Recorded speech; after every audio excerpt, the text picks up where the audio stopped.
പോലീസിന് റോളില്ല എന്ന് ആരാ പറഞ്ഞത്? കള്ളക്കേസ് ഉണ്ടാക്കുന്നത് പോലീസിന് റോളില്ല എന്ന് എങ്ങനെയാ പറയാ? എങ്ങനെയാ ഒരു കാപ്പ വരുന്നത്? SHO കൊടുക്കുന്ന റിപ്പോർട്ടിന്റെ അടിസ്ഥാനത്തിൽ ആ കാപ്പ ചുമത്തുന്നത്. SHO കൊടുക്കുന്ന റിപ്പോർട്ട് പാലക്കാട് SP ക്ക് കൊടുക്കണം. പാലക്കാട് SP അത് പരിശോധിച്ച് ജില്ലാ മജിസ്ട്രേറ്റ് കൂടിയായ ജില്ലാ കളക്ടർക്ക് കൊടുക്കണം. അതിന്റെ അടിസ്ഥാനത്തിൽ ആ കാപ്പ ചുമത്തുന്നത്.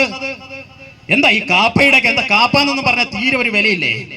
ഇവിടെ ചില ആൾക്കാരുണ്ട് കാപ്പി എങ്ങനെ ഉണ്ടായതെന്ന് സ്റ്റാറ്റസ് ഇട്ടിട്ട് നമുക്ക് കാപ്പയെ കുറിച്ച് ക്ലാസ് എടുക്കാൻ പറ്റുന്ന ചില ആൾക്കാരുണ്ട് എന്നാണ് ഞാൻ അറിഞ്ഞത്.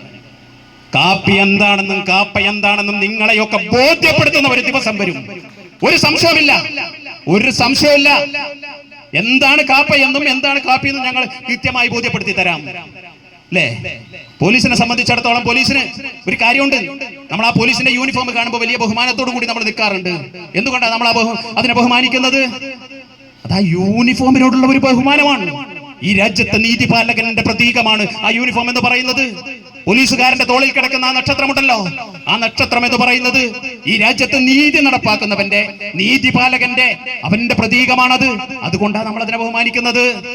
എന്നാൽ ആ കാക്കി കാണുമ്പോൾ നമ്മളൊക്കെ ബഹുമാനിക്കുന്നു എന്ന് വിചാരിച്ചിട്ട് പണ്ട് മുല്ലാ നസ്രുദ്ദീന്റെ കഥയിൽ പറയുന്നത് പോലെ കഴുതപ്പുറത്ത് വിഗ്രഹം ചുമക്കുന്ന കഴുതയുടെ ഒരു കഥ കേട്ടിട്ടുണ്ട് നമ്മൾ. എന്നതുപോലെ നിങ്ങൾ ആരും വിചാരിക്കണ്ട.